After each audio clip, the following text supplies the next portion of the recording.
আমি দর্শকদেরকে একটা ইনফরমেশনও দিয়ে নিচ্ছি।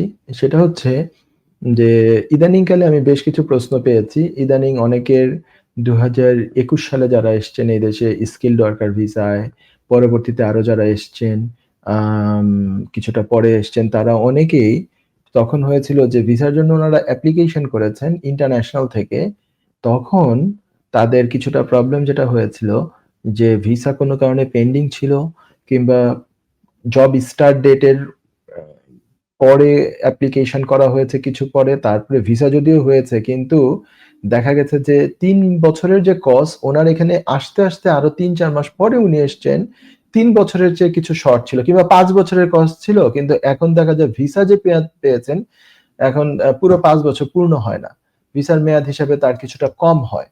ঠিক আছে? তো এইটা যদি হয় তাহলে কিন্তু আ তাহলে তাদের জন্য কি করণীয়, বা তারা কখন কোয়ালিফাই করেন, কিংবা তারা ১ম এ যে ৩ বছরের ভিসা পেয়েছিলেন সেটার পরে আরো ২ বছর এখন পাচ্ছেন। এখন কিন্তু তার সত্ত্বেও তার ৫ বছর পূর্ণ হতে ২-১ মাস শর্ট থেকে যাচ্ছে। তাদের কি হবে? আমি তাদের জন্য একটা জিনিস আমি তাদেরকে একটু দেখিয়ে দিতে চাই। আমি একটা গাইডেন্স একটু ওপেন করতে চাই যে ক্যালকুলেটিং কন্টিনিউয়াস পিরিয়ড, অথবা আম কি হিসাবে আপনি পিরিয়ডটা কন্টিনিউ কাউন্ট করবেন সেটা আরকি। আমি যদি একটু স্ক্রিন শেয়ার করি। উম আমি একটু স্ক্রিন শেয়ার করতে চাচ্ছি।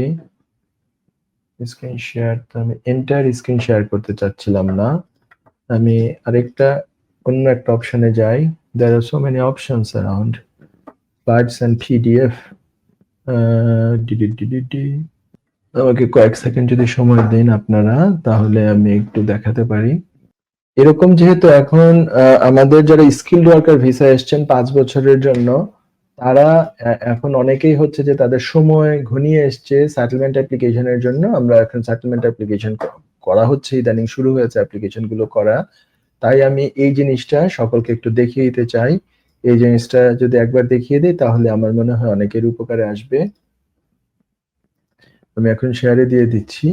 এটা হচ্ছে indefinite leave to remain calculating continuous period in the UK accessible. হ্যাঁ, অ্যাপস এখানে যদি যাই, এই জিনিসটা, এই প্যারাগ্রাফটা যদি শুধুমাত্র আপনারা একটু কনসিডারেশনে নেন তাহলে আপনাদের অনেক প্রশ্নের উত্তর চলে আসবে এখানে। Period between the issue of entry clearance and entering the UK.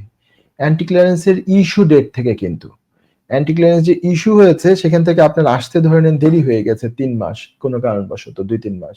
Issue হওয়ার পরে আপনি দেরিতে এসছেন। তাহলে সেখান থেকে দেখা গেছে ৫ বছরেরটা শর্ট হয়ে গেছে শেষে গিয়ে।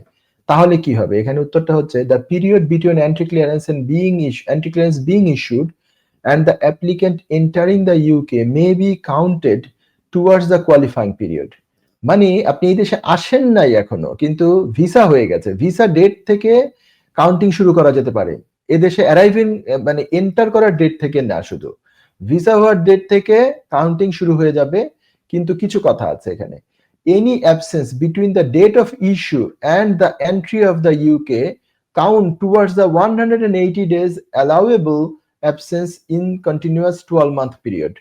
আমার মনে হয় এই কথাটাও যদি আপনারা একটু বোঝার চেষ্টা করি আমরা সবাই, সেটা হচ্ছে যে এই যে ভিসা ইস্যু এবং এই দেশে আসা, এই যে সময়টা, এই যে এখানে একটা আপনি হয়তো একটু লম্বা সময় নিয়ে নিয়েছেন এখানে আসতে, এইটা আপনার এই দেশে বছরে ১৮০ দিন আপনি পান এই অ্যালাউ আছে আপনার অ্যাবসেন্স হওয়ার।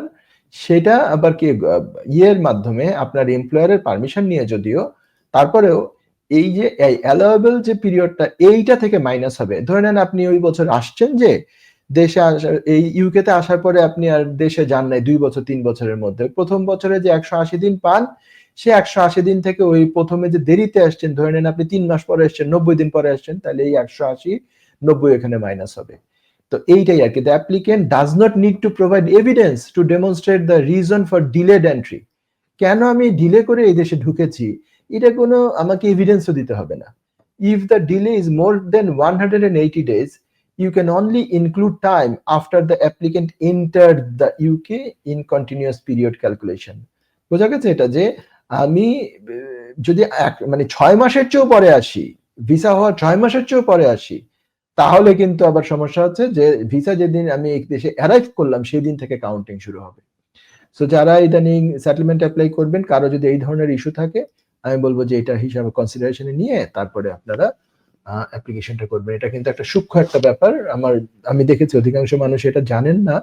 তাই আমি একটু জানিয়ে দিয়ে রাখলাম আরকি। যেহেতু ইদানিং আমাকে এটা নিয়ে ডিল করতে হচ্ছে বেশি।